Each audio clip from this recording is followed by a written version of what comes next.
General Langley, I have constituents that have been scattered across Africa on train and equip missions. So just ballpark, in the last decade, how many Africans has the United States military trained and equipped? Congressman, I don't have that figure. I can get that figure for you. Ballpark, just, how many? Congressman, it would be a wild guess right now. Seems like something we should know, right? Over the years, we have trained a substantial number, especially in the Gulf of Guinea states, including Like more than 10,000? It is more than 10,000. More than 50,000? I'd say we're reaching around 50,000 okay. at least. And what percentage of the people we've trained end up participating in insurrections or coups against their own government? Very small number, Congressman, very small number. So what percentage do you think? I'd say probably less than 1%. But it does happen. Right? The IMET program is in force, and we've pushed a significant number through our schools across the and what data sets do you track to arrive at the conclusion that less than 1% of the roughly 50,000 that we've trained have participated in coups?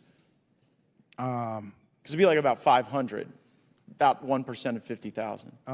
Congressman, you may have that information. I don't at this time, but I know. Well, I know there are some, right? Like go ahead and throw up that image. This is Colonel Mamadi Doumbouya, and this is a photo of him. Did we train and equip him in Guinea? By name, I cannot identify that. Well, that guy in the middle with the big red hat, Colonel Mamadi Doumbouya, that's him with a bunch of U.S. service members outside of our embassy.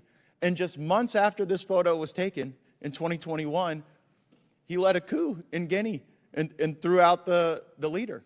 Does that concern you? Congressman, core values is what we start off with in IMA programs. Do we share core values with Colonel Doumbouya? Core values. I will repeat that. Core values. Respect for humanity. Do we share those values with Colonel Doumbouya? Absolutely. In our curriculum. He led a coup? We do. Okay, well, that's a very telling answer. In Burkina Faso, did we share core values with the leader that we trained there who led a coup? It's in our curriculum. We Leading stress coups core are in our values. curriculum? We request civilian-led governance. Wait, hold on. Is leading coups in our curriculum?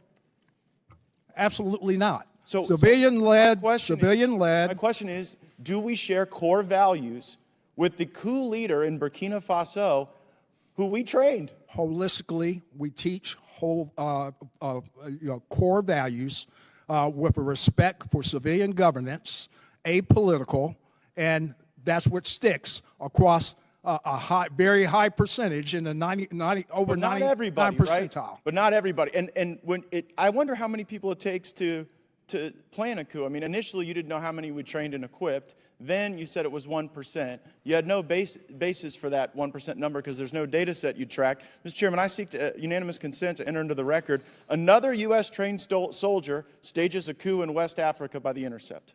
Without objection, so ordered. And I further seek unanimous consent to enter into the record. U.S. forces trained the Guinean colonel behind the recent coup in West African country, and this is regard to Guinea. Without objection, so ordered. So I guess the question is, why should U.S. taxpayers be paying to train people who then lead coups in Africa?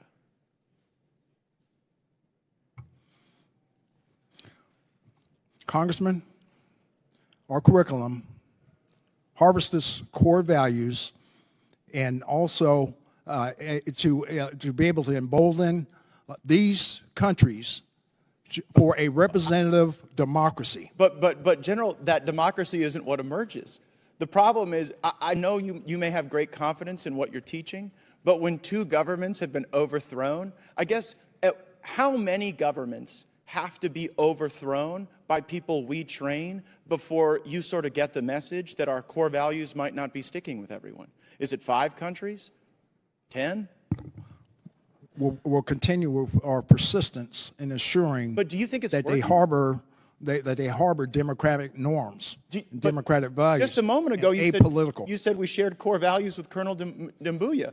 You said that just moments ago in response to my question, and his core value seems to be leading a coup. So I don't think it's stuck. I think we should at least know how many countries we train the coup plotters in how many is too many? Because clearly 2 is not too many, and I think we could use our resources far more effectively than doing this.